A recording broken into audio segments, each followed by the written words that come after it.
কিছুমান কথা সদায় নিজৰ মাজতেই ৰখাটোৱে ভাল। নিজৰ সকলো অনুভৱ সকলোকে জনাব নালাগে, কাৰণ সকলোৱে সকলো কথা বুজি নাপায় আৰু সকলোৱে সকলো অনুভূতিৰ মূল্য দিবও নোৱাৰে। তুমি যিমানেই সহজ সৰল হবা, তোমাক মানুহে সিমানেই ঠগ প্ৰবঞ্চনা কৰিব। সেইবাবে ইমান সহজ সৰল নহবা। জীৱন পথত প্ৰতিটো খোজ দিয়াৰ আগত ভালদৰে ভাবি ল'ব, কাৰণ জীৱনত এটা সৰু ভুলৰ বাবেই সকলো হেৰুৱাব লগা হয়। সৰু ভুল এটাৰ বাবে সকলোৱে ভাল গুণবোৰ পাহৰি যায়।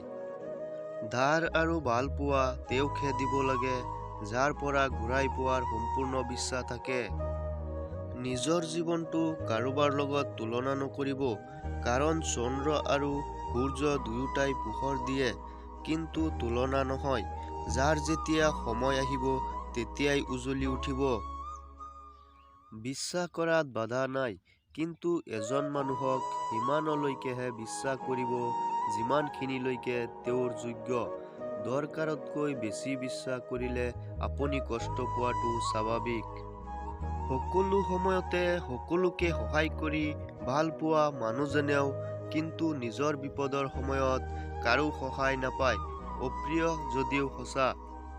বাৰিষা মাছে পৰুৱাক খায়, খৰালি পৰুৱাই মাছক খায়।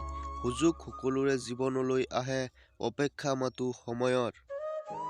সুখ বিচাৰি অতীতলৈ তথা ভৱিষ্যতলৈ নাযাবা। সুখ কেৱল বৰ্তমানতহে পাবা। এই সময়ক প্ৰাণ ভৰি উপভোগ কৰা। জীৱনত দুই ধৰণৰ মানুহৰ পৰা দূৰত থাকক, ব্যস্ত মানুহ আৰু স্বাৰ্থপৰ মানুহ। কাৰণ ব্যস্ত মানুহে নিজৰ ইচ্ছা থাকিলে কথা পাতিব আৰু স্বাৰ্থপৰ মানুহে নিজৰ দৰকাৰ থাকিলে কথা পাতিব। আমাৰ সমাজে কন্যা সন্তান নিবিচাৰে, কিন্তু পুত্ৰৰ বাবে ধুনীয়া ছোৱালী বিচাৰে। আমাৰ সমাজৰ মধ্যবিত্ত ঘৰৰ ল'ৰা ছোৱালীৰ জীৱনত টকাৰ অভাৱ থাকিব পাৰে, কিন্তু সংস্কাৰৰ নহয়। অশিক্ষিত মানুহৰ কাৰণে আমাৰ সমাজ নষ্ট নহয়, সমাজ নষ্ট হয় কিছুমান শিক্ষিত মূৰ্খৰ কাৰণে। আপুনি যদি সমাজৰ এজন শিক্ষিত মানুহ বুলি পৰিচয় দিয়ে, তেনেহলে আপোনাৰ দায়িত্ব হ'ব সমাজখন ঠিক কৰা। আমাৰ সমাজখন তেতিয়াই উন্নত হ'ব যেতিয়া মানুহৰ মন মানসিকতা উন্নত হ'ব। আমাৰ সমাজৰ মানসিকতা ইমানেই তললৈ নামিব যে পৃথিৱী ধ্বংস হোৱাৰ আগতে মানুহে মৃত্যুলৈও ঠাট্টা কৰিব।